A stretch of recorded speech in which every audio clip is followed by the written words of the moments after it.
Bismillahirrahmanirrahim. Assalamu alaikum. Welcome to Newsroom. I'm your host, Omar Khalid. But today is the 1st of February 2022. The second month of the year has begun. A lot of things to discuss with you, mainly from the global arena. We'll begin, and our first story pertains to, of course, the JCPOA, or the nuclear deal between the P5+1 and Iran. Apparently, as per the latest details that are emanating, there is not a lot of optimism as far as the future of this nuclear deal is concerned. The US seems to not be very high as far as their optimism is concerned for the future of this JCPOA, although it was this Joe Biden government that wanted to revive this nuclear deal with Iran. This is going to be our leading segment. Our second story, ladies and gentlemen, pertains to the tensions over Ukraine between Russia and the West. Now, there has been a meeting of the United Nations Security Council on Monday on Russia's troop buildup. This was a first in a series of high-stakes meetings and talks that is planned this week that are aimed at diffusing the Ukraine crisis. But of course, the tensions between both the sides remain, with both the sides pointing the fingers at each other. Russia says that the West is whipping up tensions over Ukraine. Our third story, ladies and gentlemen, pertains to Pegasus. Now, this is a software that India bought to spy not only on others but also on its own nationals.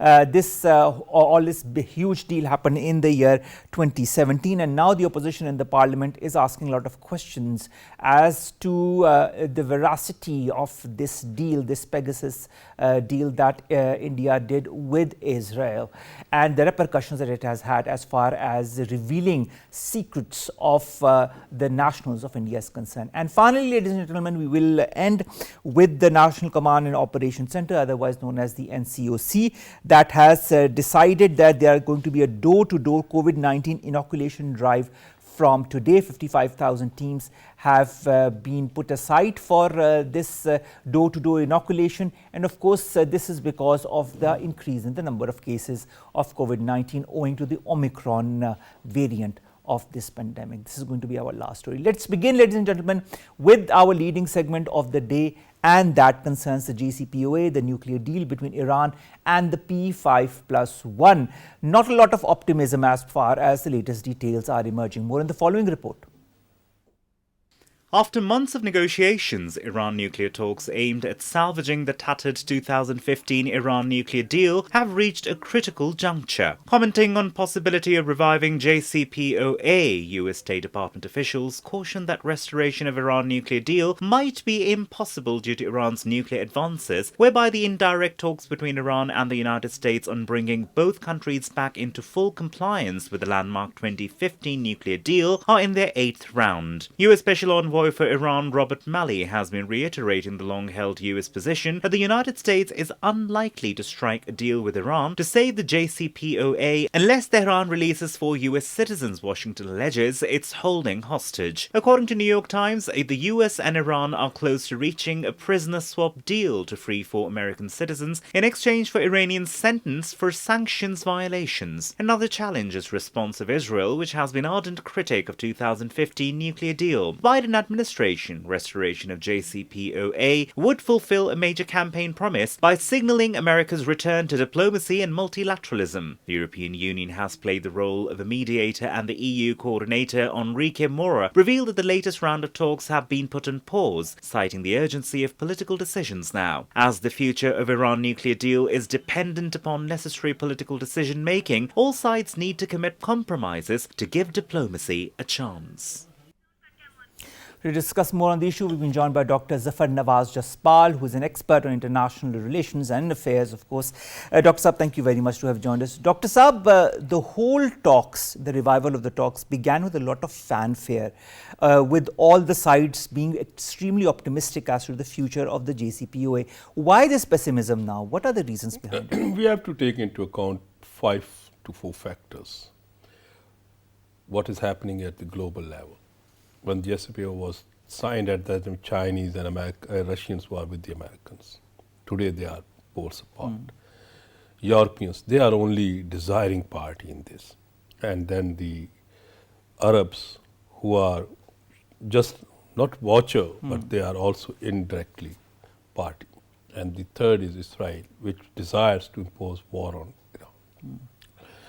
Now, having said this, when we see that Biden administration came and we were expecting that they revive deal immediately because it was scuttled. It was a big mistake by the Trump administration according to the, what we call it, these Democrats, because it was signed by the, or agreed by the Obama administration. In 2015. Yes, July 2015, but Trump scuttled it in May 2018. And after that, Biden also took more than a half a year in a Biden administration to continue pressurizing Iran to, so that they can come on the deal, but now they started. Now here is a factor.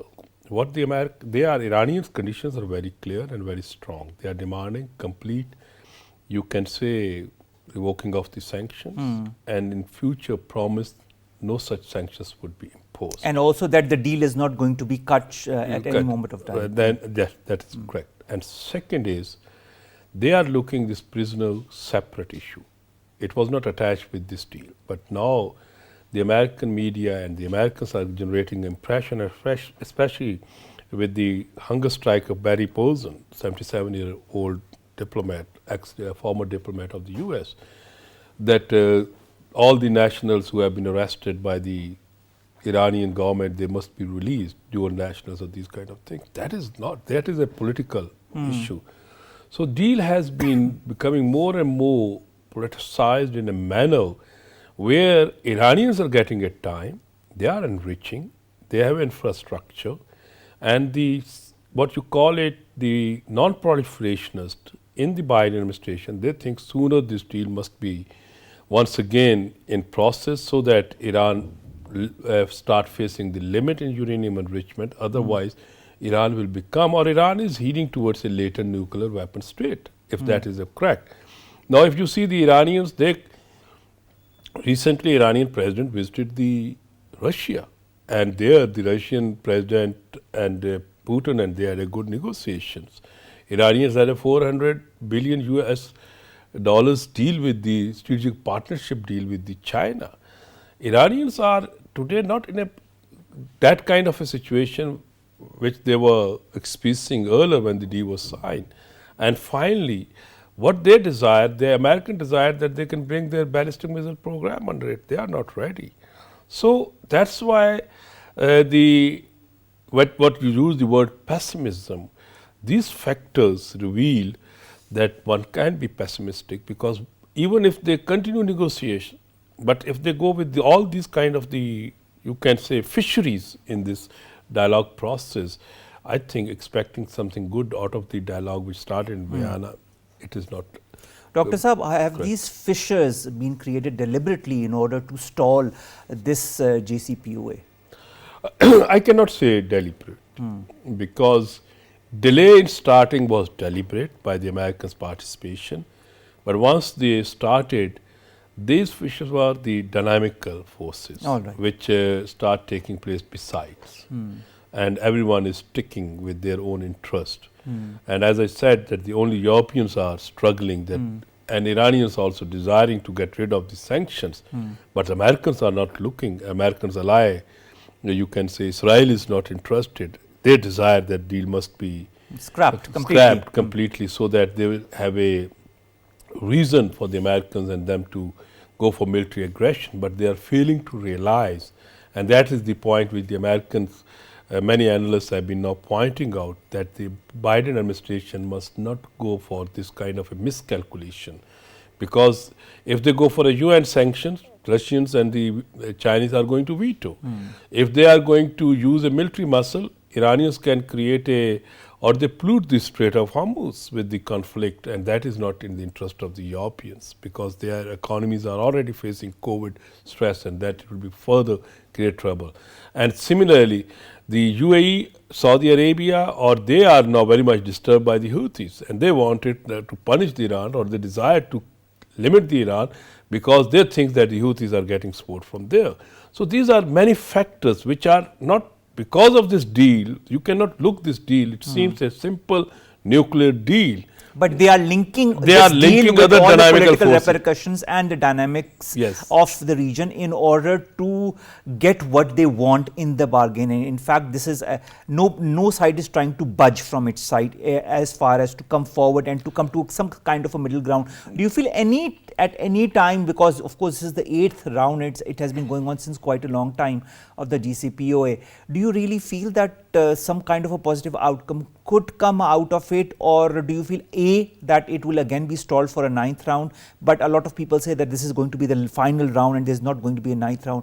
Will there be another round, A, and B? If there is no round and if these talks are stalled or there is no conclusion, what happens then to A, the nuclear capacity and capability of Iran, and B, the pressure that the West, especially the US, is putting on Iran? Look, there is a first point is that if they want to make a deal or these negotiations a success, then they have to go and entirely focus on the nuclear issue and minusing the other, you can say fishy or you can say things.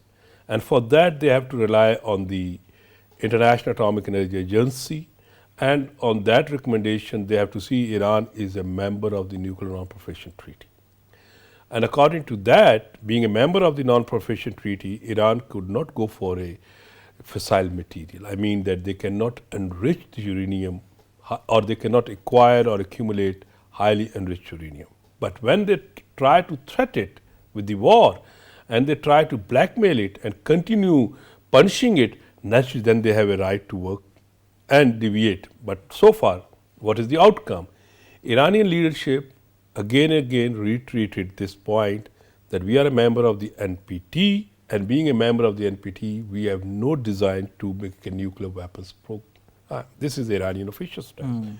Now, on the other side, Americans or these kind of the anti-Iran forces say Iranians had already crossed the 60%, they are reaching towards the 90%, and even if they did not, hypothetically speaking, even if the Iran keep itself at 3.5 to 5% low enriched uranium for their nuclear fuel, they have a capacity, because once you have a uranium enrichment facility, you have to only modernize, you need a political will. My understanding is Iranians so far are not prepared to go for a nuclearization. If they made up a mind and if the strategic environment compels them to go for they compel the Tehran to go for a nuclearization, then definitely no one can stop it. This is all this blackmailing or these kind of the things, they are not going to stop them.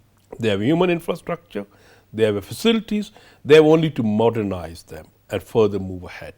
And if they threat them with the war, then pro-nuclear weapons lobby within the Iranian system, it becomes more stronger.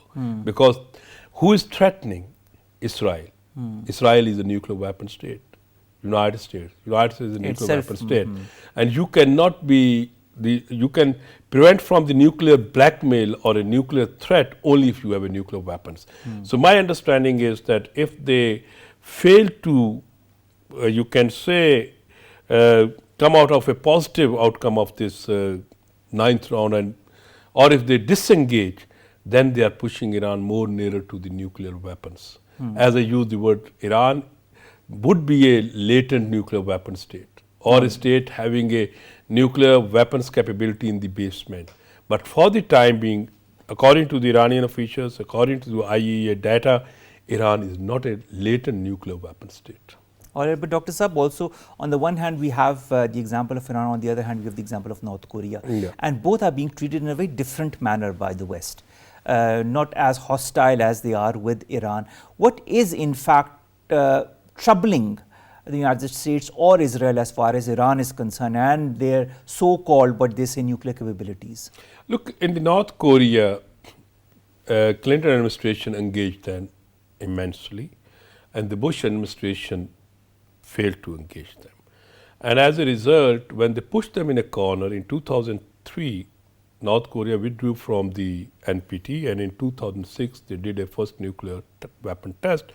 Then in 2009 they did, and everyone acknowledged it. So North Korea became a nuclear weapon state, and by using all these kind of facilities which it had enjoyed, and even if you recall, In 1994, the Americans and the North Koreans had an agreed framework, and by virtue of that, they received some assistance. So in that context, failing to engage the North Koreans in a dialogue process resulted in the North Koreans' nuclearization. Similarly, now it's happening in the case of Iran. They continued engaging the Iran. Iran was not pushed for it, and there was a very conducive environment to pressurize Iran to roll back its even civilian nuclear program when the Russians and the Chinese were with the Americans on the Iran.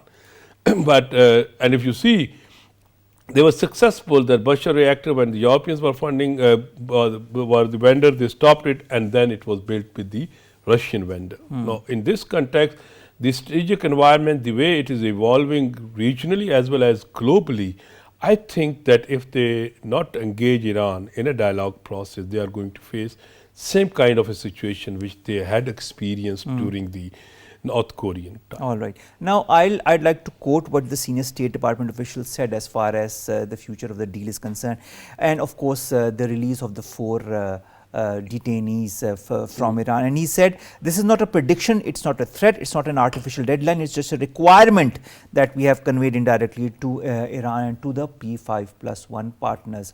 Now, this seems to be a new addition as far as the JCPOA is concerned, because this was never on the cards, or any political or whatsoever collaboration or coordination in order to move forward with the JCPOA was never the case. Can this be put aside in your point of view if the European Union manages to pressurize or convince the United States? Look, they have to. I said already that if they have to, either they have to focus on JCPOA, or they are talking to have a comprehensive dialogue with Iran. If they go for all types of the things, like it's not only 4 American hostages, there are Britishers, there are other European countries. There were dual nationalists who were in a certain different crackdown processes. The Revolutionary Guard arrested them on their political issues. If they are dual nationals, they are also Iranian nationals. They, according to the Iranian government, they were involved in, you can say, spying. So naturally, they have to face the music. If they have to pressurize the Iranian government on that, they have to adopt different vista for that. It's not that you can link it. Linking this issue with the, you can say, JCPOA, it means that you are deliberately trying to spoil it. Or sabotage the JCPOA.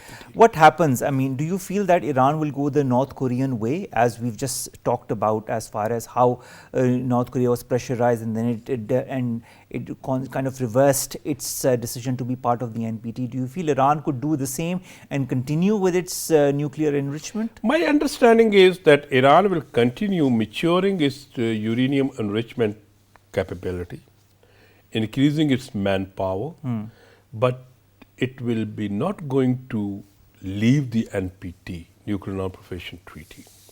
Till the time it will be not going to use the withdrawal clause by giving a 3 months notice, Iranians will continue with the same status. Iran will continue investing in its ballistic missiles program, continue investing in its civilian nuclear program, which having a potential or acquiring a latent kind of a nuclear power capability, but not going to withdraw from the NPT, because Iranians knew that if they withdraw from the NPT and if they go for a nuclearization, Saudis will immediately going for balancing them. And Saudis, number of times, their leadership, their king, their who made these statements that if Iran acquired the nuclear weapons, we have to follow. Turkey will go, Egypt will go. Then this entire region will be going to be nuclearized, and Iranians are not interested, I think, in that. And for the timing, why you need a nuclear weapons? You need a nuclear weapons for the sake of security. Exactly. And Iranian security, I think, their security is strong enough. They don't need a nuclear weapon. Yes, if hypothetically speaking, if Israel conduct, let's say, surgical strike kind of an attempt, which it did in Syria, which it did in Iraq, then Iranians' response could be entirely different. They may go for a nuclearization in order to create a nuclear balance of terror. So for the time being, the situation is such as it's not in the politico-economic interest of the Iran and even the security interest of the Iran that they can go for a nuclearization. Where does that leave China and Russia and its relationship that is strengthening with Iran as we speak? And we've talked about that, the different deals that have been signed, the visits that have been made by Iran to these countries. Do you feel that under the present political situation on environment, both the countries are going to benefit by strengthening further their ties with Iran? Look, there is a very interesting point. Russians today, what is happening in Ukraine, what is happening, Russians with the, and I was reading this, I think on 19th or 19th when the Iranian president met the Russian president in Moscow. What was the common thing they were trying, both sides highlighted? That we both suffered and are suffering from the American sanctions. That is number one. So on the geo-economic chessboard, both states will be going closer and closer because of the Americans. Now come towards the China. Americans in their all policy documents, they identified China as a number one threat. Their policies are very much, you can say, anti-BRI, which is a flagship project of the Chinese President Xi. And if the Belt and Road Initiative, and now China, what China need? Energy. They have a 400 billion strategic partnership with Iran. Iranians were earlier not interested, but now they signed it. Out of that, 2,500 billion US dollars is only oil. So Chinese will be looking a big oil supplier, and then starting what we call from the Strait of Hormuz going to Shat Arab, a big Persian or Gulf or Arabian Gulf, whatever you use the name, a state having a literal state. So I think that the Iranians' conflict with the West, especially with the Americans, will be exploited by the Russians and Chinese for their own national interest, their own geo-economic interest. But you know, Dr. Saab, thank you very much to have joined us. But a lot of new scenarios are emerging in this region as far as the geostrategic, geopolitical or geoeconomic situation of the entire region or the world is concerned. And this situation is changing with every passing day. It's on the one hand interesting, but on the other hand quite alarming as well.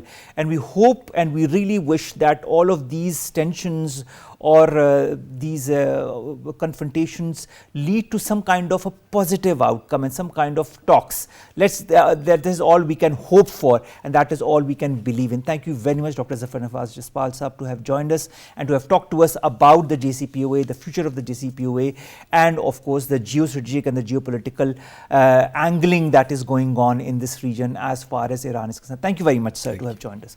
This is, ladies and gentlemen, our first segment. Our second situation in the region concerns that in Ukraine, the tensions between Russia and the West, the finger pointing as far as Ukraine is also concerned. More in the following report. Underlining a sharp escalation of rhetoric, Russia and United States had a face-off at the United Nations Security Council meeting over Russia's troop build-up encircling Ukraine. US and Britain stated that they were prepared to punish Russian elites close to President Vladimir Putin with assets frozen and travel ban if Russia enters Ukraine. The council meeting of 50 nations requested by United States last week represented the highest profile arena for the two powers to sway the world opinion over Ukraine. The West accused Russia of endangering peace and destabilizing global security by amassing more than 100,000 troops on Ukraine's border. Kremlin diplomats dismissed what they called baseless and hysterical US claims aimed at weakening Russia and provoking armed conflict. US Ambassador to United Nations Linda Thomas-Greenfield during UN Security Council forum described the situation as urgent and dangerous.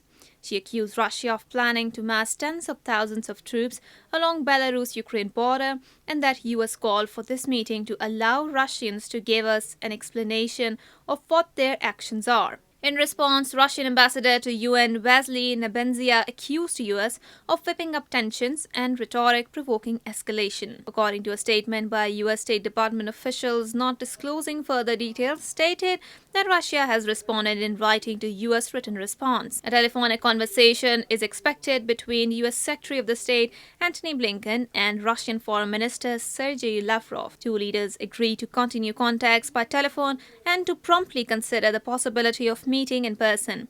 Moreover, diplomatic efforts to de-escalate the situation are crucial to avert war.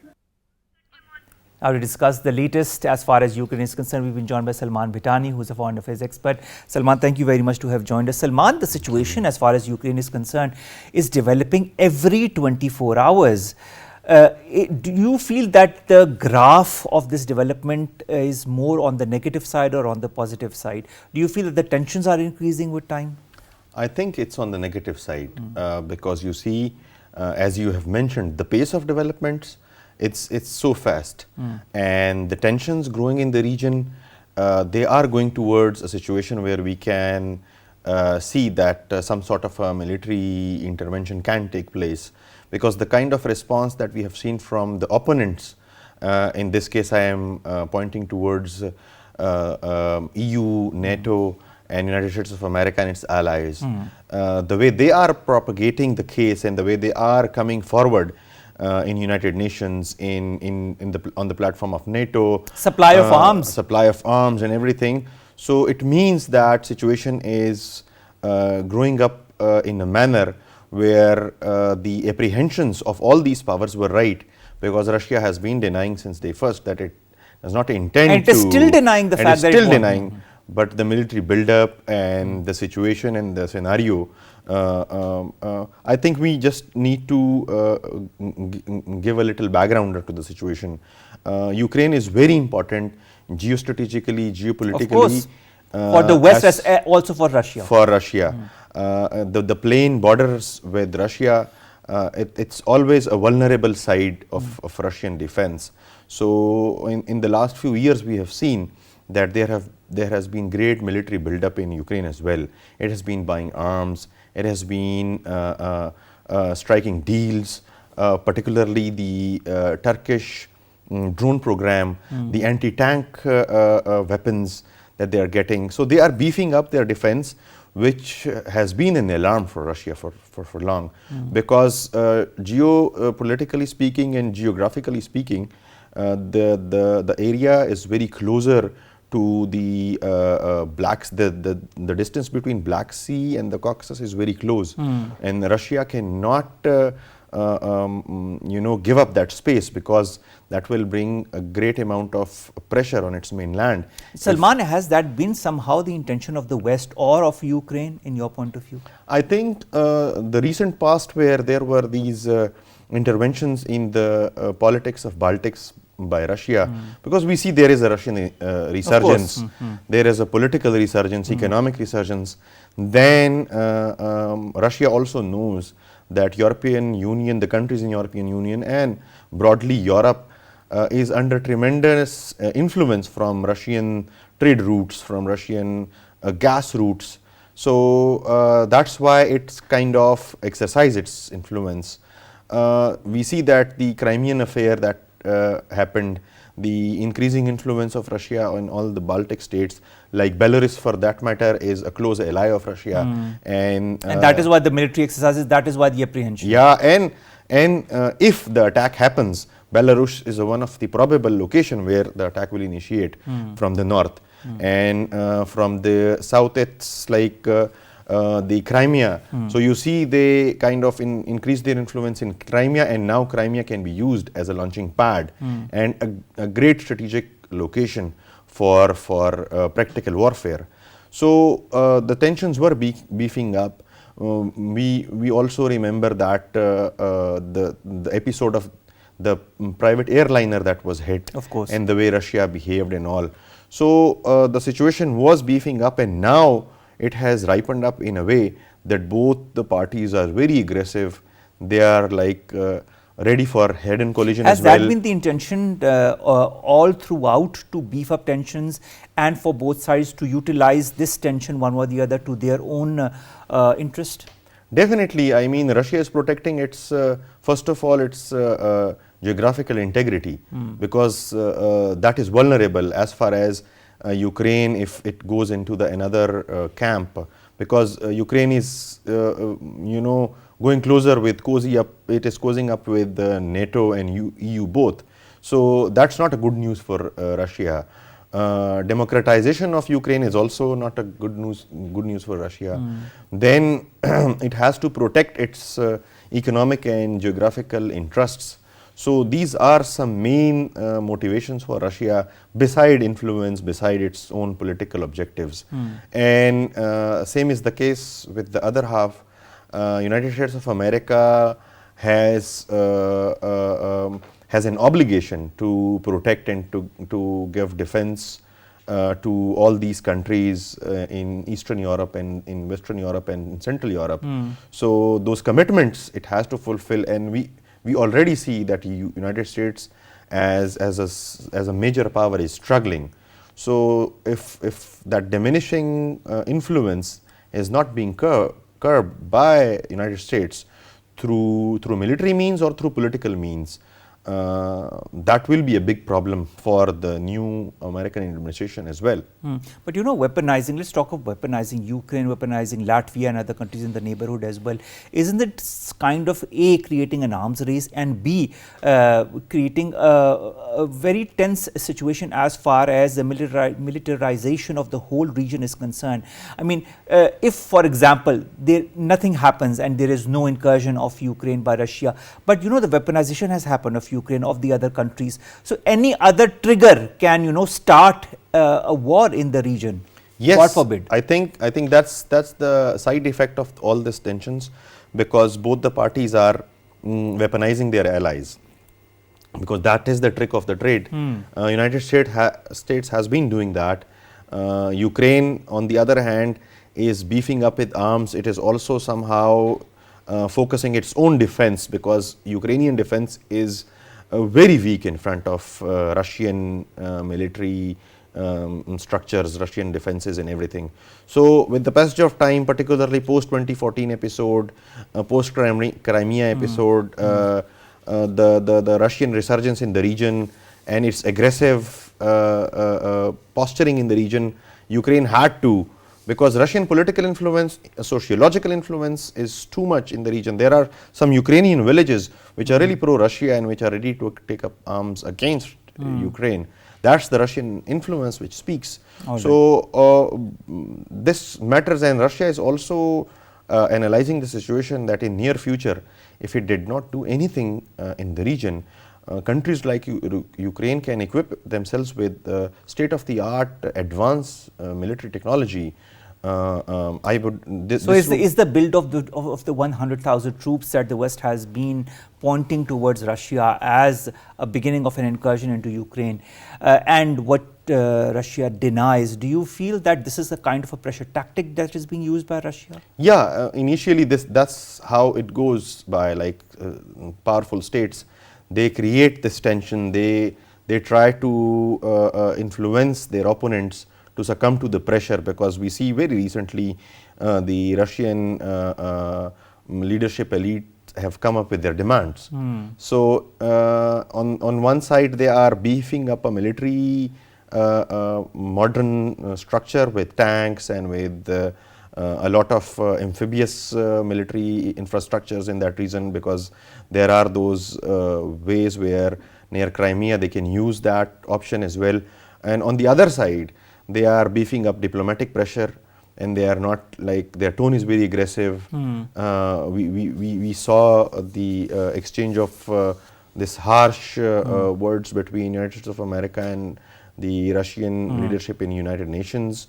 So this is a tactic, this is a tailor-made tactic of pressurizing a weaker opponent. Let's see what happens, because at this moment of time, particularly UK and USA, they are at the forefront of support to the Ukrainian, and they are trying their level best that Ukrainians can, the Ukrainian leadership can sustain this pressure, because that will be a great diplomatic victory for Ukraine and its allies. Now, speaking of diplomatic victory, do you feel the United Nations will have any kind of a role in diffusing tensions if these tensions are diffused? Well, at this moment of time, the optics can work to some extent, but practically speaking, I think United States of America its allies, Ukraine, and on the other hand, Russia, I don't think so United Nations can stop them from doing anything. All right. It can just create a nuisance, it can create diplomatic pressure, definitely, but we have yet to see the response of other major powers as well. I think Vladimir Putin has spoken to Macron, and Macron has And you know, asked speaking him, of Macron, you were talking of Macron, and they've talked about diffusing tensions in Ukraine. On the one hand, you have France that is contacting Ukraine. On the other hand, you have Poland that is sending arms to Ukraine, and you have other European countries that are siding with Ukraine. And of course, we all know about the United Kingdom. So, is there a division in the European Union as far as this whole tension is concerned between Russia and the US over Ukraine? the division is overall in the European Union and Europe. We can see that there's some countries are pro-Russia, some countries have their independent foreign policy take. For that matter, France is a very important country, and France takes its foreign policy as a separate actor. That's why we see it has kind of unilaterally acted, and that has a background as well. In the AUKUS deal, we have seen that how France was sidelined. So we can, Germany has its own take. UK very firmly takes stand with United Denmark States. is ready to send military equipment to Ukraine. Poland has already sent military equipment to Ukraine. What is the role of the Middle East in all of this, in your point of view? Because of course we know that the Qatari Emir met with Biden in the shadow of the Ukraine tensions and talked about these, of course, political pressurizing pressure that is being put on Russia indirectly and directly on the issue of Ukraine. Do you feel the Middle East, Qatar, other countries could maybe play some kind of a role? I don't think so that Middle East, the countries in the Middle East can play much of a role to an extent that they just can prove their loyalties to their camps. Of course. True. I totally agree with you on that. But where does that leave Ukraine then, in your point of view? Under all of this situation, it has been also pinpointing Russia as far as cyber attacks, as far as building tension, as far as trying to invade Ukraine is concerned. We all know the history between both the countries because of Crimea as well. So what do you foresee? Do you, in your point of view, being a very neutral expert, foresee some kind of a small or a big incursion into Ukraine by Russia? I think at this moment of time, it seems that some sort of incursion is imminent. Oh, all right. Because obviously Russia would not create this pressure without doing anything.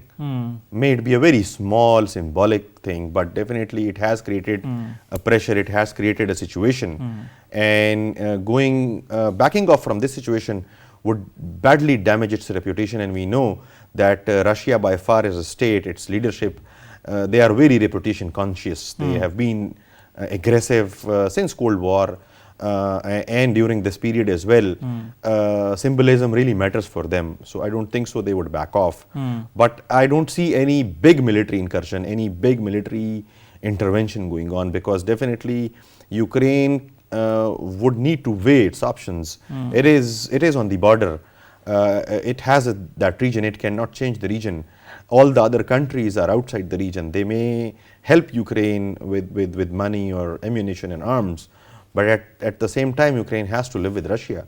So definitely, Ukrainian leadership will think about these realities as well, these geostrategic, geopolitical realities that they cannot change. But Salman, you know, speaking of these geopolitical, geostrategic realities, Joe Biden, when he was addressing the media a couple of days back, he said if there is a small incursion, there won't be, the reaction from us won't be that big. But if there's a huge attack from the Russian side, then there will be sanctions. Let's talk about this whole sanctions. Do you feel that the West is serious about sanctions if there is some kind of an incursion on Ukraine? And if so, what is going to be the level of those sanctions? We all know that Russia is part of the UNSC as well. So if they move some kind of referendum or resolution in the United Nations, don't you feel it's going to be vetoed by Russia? As far as the platform of UNSC is concerned, it is difficult to implement any kind of structure of sanctions on Russia. But United States can do that unilaterally. It can do that on other platforms of maybe IMF and G20 and G8 and its influence in European Union. and it is thinking on these lines. But looking into the previous past, Russia has been sailing through some of the sanctions successfully, and it also has its own ways and means to somehow bypass those structures. It would depend what kind of sanctions are imposed. But definitely that is a very strong tool, and at this moment of time, I think that is the only tool with the allies. All right, and finally, do you feel the democratization of Ukraine or not is a big deal for the West, for European Union, for the United States of America, whatever the outcome might be of this current tension? I think democratization is the only way that gives them some space in every aspect of relationship, cooperation, business, economics, and they can set a foothold. It is because of that democratic system that give them some way. If that is not the case, then definitely Russia will exercise its influence, which it is doing, which it is trying to regain, which it had. We see that in all the neighboring states, Russia exercises tremendous political influence, and it won't give it up. Just for democracy. That is true, and let's hope that some kind of a middle ground comes, because if these tensions continue, if there is some kind of an incursion, and if there is a reaction from the West, this could jeopardize the stability and peace in the entire region, and it could have a rebound effect in other regions as well. Definitely, a major war, a mega war, would create a lot of problems to global economy. Global economy is already suffering from COVID. And a war and then a big chunk of refugees inflow, those all situations. You remember the situation that emerged from Syrian war, and this would, if this happens, this would be a bigger war in magnitude. That is true. So let's hope and let's wish that some kind of a positive outcome comes out of these talks between the West and Russia. Maybe some kind of sense will prevail on all the parties that are involved. Thank you very much, Salman, to have joined us. That was Salman Bhittani, ladies and gentlemen, foreign affairs expert, talking to us about the latest situation that is emanating out of the Ukraine crisis. Let's come very quickly to our last two stories. The first concerns the Pegasus revelations that have come out now in the Indian Parliament. The opposition, all the opposition parties are raising a hue and cry over the Pegasus, whether it be the amount of money that India paid to Israel to acquire this software, and of course also the whole area of spying on people, of spying on the opposition, on spying on the different members of the Indian society. And since 2017, as we very well know, India acquired this Pegasus software. And in the beginning, there was not that much of an inquiry on what this meant. But now that there have been a lot of revelations from different segments of the Indian society, it is also raising a huge question mark on why India acquired Pegasus and to what end will it continue to use Pegasus. Our last story, ladies and gentlemen, concerns the NCOC and the door-to-door vaccination that has begun from today. This was decided in the NCOC meeting. 55,000 teams are going to go door-to-door to vaccinate the people, to give the booster shots to the people. And this is what is extremely important. Asad Umar Saab and Dr. Faisal Sultan both addressed the media after the NCOC meeting, and they said that it was extremely important under the current circumstances that the majority of the people, in fact all the people, get themselves vaccinated so that this whole virus does not spread as it can if people do not follow the SOPs and do not get themselves vaccinated. With that, ladies and gentlemen, we come to an end of today's newsroom. We'll see you inshallah tomorrow with new story segments that pertain to us, you and Pakistan. Stay safe, get yourselves vaccinated, and kindly open the doors when the people come to you to give you the required vaccinations. Allah Hafiz, see you tomorrow.